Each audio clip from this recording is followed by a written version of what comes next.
Ni inkuru y'incamugongo, inkuru ibabaje cyane, inkuru yakomeje kugenda ibabaza imbaga nyamwinshi, dore ko uyu mugabo Twayigize Eraste wari utuye hano mu mudugudu wa Nyakabingo yaje kuba yiyahura, ariko abantu benshi bagiye bumva iyi nkuru mu by'ukuri ntabwo bagiye bayiva imuzi n'umuzingo ngo bavuge ese niki cyamuteye kuba yakwiyahura.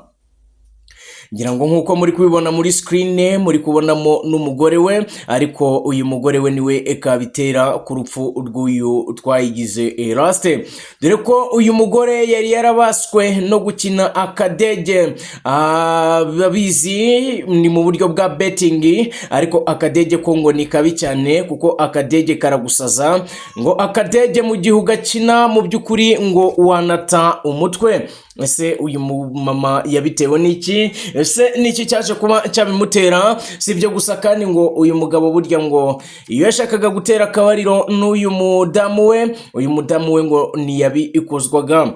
Ngaho nguko rero reka dutangire ubundi mwiyumvire, ubundi mu by'ukuri tuze kugenda tuganira kuri iyi nkuru, dore ko iyi nkuru mu by'ukuri yaje kuba ibabaza abantu benshi, imbaga nyamwinshi bari kugenda batanga ibitekerezo bigiye bitandukanye. Uyu mugabo Twayigize Eraste ubundi mu by'ukuri yari na mudugudu, yari umuyobozi w'umudugudu wa Nyakabingo, ariko mbere yuko aba mudugudu yabanje kuba mu utekano. Uri kumva ko mu by'ukuri nyine hari gutera intambwe ugatera intambwe nziza, we ntiyari yarateye intambwe yo gusubira inyuma, ahubwo yari yarateye intambwe aravansa ajya mbere. Uyu Twayigize Eraste rero yari n'umuyobozi mu ishami rya REG kuko niko kazi yakoraga. Uyu Twayigize Eraste rero yari umugabo ufite umugore n'abana batatu, ariko mu minsi ishize uyu mugore cyangwa se uyu mudamu we yaje kubagira atya, mu by'ukuri asiga ibase yuzuyemwo amazi. Muri kumva rero mu bana batatu yari afitemo n'umwana ukiri muto, umwana w'uruhinja. Uyu mubyeyi rero yujuje ibasi y'amazi nyine, ubwo uri kumva yari ari mu mirimo iyo mu rugo. Uyu mubyeyi rero umwana aza kubacika, birangira agiye muri ayo mazi, byahise binarangira ahasize ubuzima. Uyu mwana wari ukiri mutoya, wari uri mu mezi yo gukambakamba, nyine murabyumva ko yari akiri umwana mutoya. Uyu mwana rero ntibyamushobokeye kuba yakomeza ubuzima kuko yahise agwa muri iyo basi yuzuye amazi. Mu kugaruka umubyeyi aje kureba umwana, nyine yasanze umwana yamaze kwitaba Imana. Uyu mugabo rero mu kuza mu gahinda kenshi, abakoresha imbuga nkoranyambaga ngira ngo mwakomeje kugenda mubibona, uyu mugabo yakundaga gupostinga ibintu bigiye bitandukanye, harimo na post yapostinze kuri TikTok, nayo ndibuze kuyibahereza, agira ati burya iyo umuntu aguhemukiye rimwe akaguhemukira bwa kabiri, mu by'ukuri burya aba akugize injiji cyane, dore ko uyu mupapa nyine ibintu umugore we yamukoreraga byari agahomamunwa. Uyu mupapa rero ibyamubagaho byo byari akandare, dore ko uyu mugore wari warabaswe no gukina akadege, bya bindi bakunze kwita betting. Ubundi abakina aka kadege bo bavuga ko mu by'ukuri iyo wamaze kugakina kukavaho ari nk'umuntu wafashe ibiyobyabwenge, kubireka burya ngo nabyo biba bigoranye. Uyu mama rero se cyangwa uyu mudamu waje kuba yakorera ibyamfura mbi uyu mugabo we, kandi abamuzi uyu mugabo Twayigize Eraste bazi ko ari umugabo w'imfura, umugabo witaga ku rugo rwe, umugabo mu by'ukuri wageragezaga kuba yakwita ku muryango we. Ariko uyu mugore w'umwarimu wigishaga ariya mu karere ka Karongi, uyu mudamu yahembwaga akayabo k'amafaranga agera ku 700,000 bitewe n'ikigo yigishagamo, ngo cyari ikigo gikomeye cyane. Ariko uyu mudamu ntibyatangazaga umugabo ko yajyaga ahembwa agasanga nta mafaranga asigaranye, bitewe bitewe n'akadege cyangwa se gukina akadege. Aka kadege ngiri kugakina kaba kaguruka ariko kari kuguha amafaranga, ariko si inkuru ya mbere twumvise y'abantu akadege kagize addicted, kuko n'urubyiruko muribuka umusore wigize kwiyahurira kwa Rubangura kubera akadege. Mu by'ukuri akadege kamaze kuba akadege, tunatabaza inzego za leta ndetse n'inzego z'ibanze ngo baze kureba kuri iki kibazo, kubera ko iki kibazo gikomeje kugenda kiba agaterera nzambe.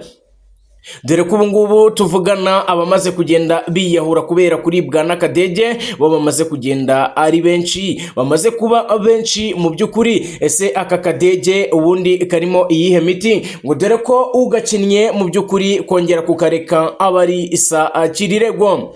Uyu mudamu rero mu gukina aka kadege yakomeje kugenda asahura urugo rwe, kubyumva ko atabaga hamwe n'umugabo. Rero ubwo yakomezaga kugenda yohererezwa amafaranga n'uyu mugabo we, ariko rimwe na rimwe yajyaga amubeshya ngo amafaranga yayataye, aho kumbi nyine ari akadege kayariye. Dore ko uko byajyaga biba biri kugenda nko mu kujya muri break time, kwa kundi abana baba bagiye muri break, abarimu nabo bagiye kuruhuka, ngo uyu mugore we yahitaga yifatira iya mbere akongera akikinira akadege, ubundi noneho akadege karagenda karamukoloniza, akadege kamumaraho amafaranga. Murabizi ko burya ibintu bya betting si byiza banyarwandakazi, aho muzajya mubibonera mujye mwiruka cyane, dore ko byagiye bihombya benshi bari bafite amaduka, bamwe mukaba mujya mubabona barasaza abandi baraniyahuye. Mu by'ukuri tunabagira inama yo kugenda mugabanya ikintu cyiswe betting.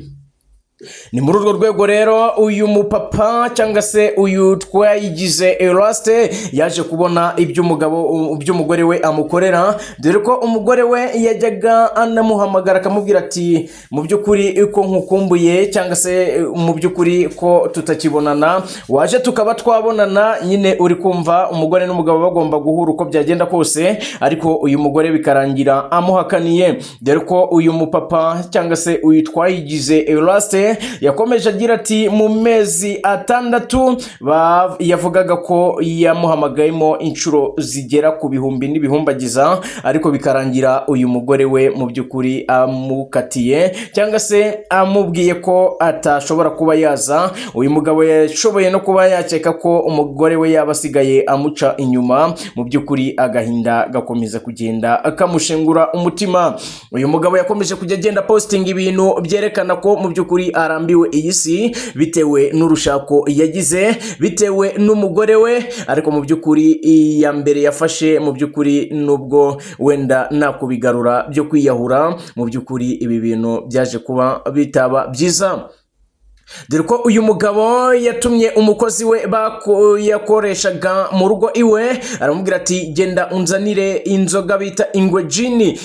Izi ni inzoga z'ibyuma, inzoga zitari nziza ku rubyiruko, kuko burya niyo urebye abajene banywa izi nzoga ubona ko zamaze kubakoloniza, mu by'ukuri ubona ko nambaraga iyi nzoga yitwa ingwe jini. Rero niyo yabaye yasukamo izi supaguru, yamutumye supaguru z'ibihumbi 200. Sinzi ngo supaguru igeze kuri angahe today, ariko ndibuka ko kera supaguru yaguraga 100, nigeze zaguze 50, ubu sinzi ngo iri kugura ngahe. Ibaze supaguru rero z'ibihumbi 200 ukaza ugasuka muri izi nzoga z'ibyuma, ubundi ukanywa. Mu by'ukuri rero mu kunywa izi supaguru, murabizi ko muri iyi minsi abantu benshi bari kwiyahura, bari gukoresha supaguru, abo barogeye mu nzoga ukumva ngo babahaye supaguru rero ngo ntabwo burya itinzamo, kuko iyi supaguru niyo yaje kuba yanywa ahita ava mu mubiri, ahita kurwa mu mubiri, rero ahita apfa. Ariko mu by'ukuri bivugwa ko yanapfuye nabi, burya supaguru ngo ikwica inabi cyane.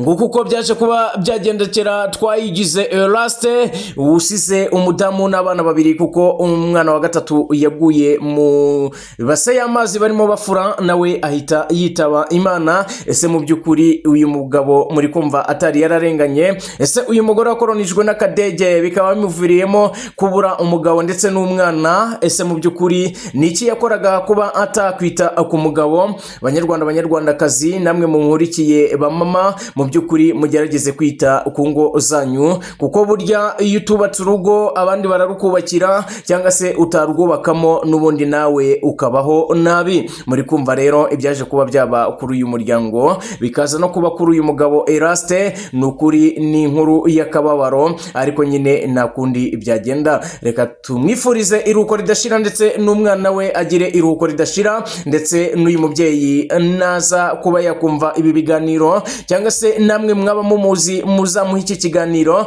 mumubwire yisubireho, mu by'ukuri areke ingeso mbi arimo ndetse areke no kujya mu bintu bya betting. Ubundi burya abari n'abategarugori ibyo bintu si ibyanyu, mu by'ukuri ni imico mibi. Ubundi ni isi iri kugenda isaza, ibyo bintu ntibyajyaga birangwamo n'igitsina gore, mu by'ukuri ni inkuru y'agahomamunwa. ngahe nguko rero reka twongere dusubire mu yandi makuru aba ari kugenda acaracara. Ubundi yari Day by Day News, wowe utarakora subscribe ukora subscribe kugira ngo amakuru yacu ajya kugereraho igihe. Reka twongere tubonane mu kanya. Hasta la vista, ndabakunda cyane.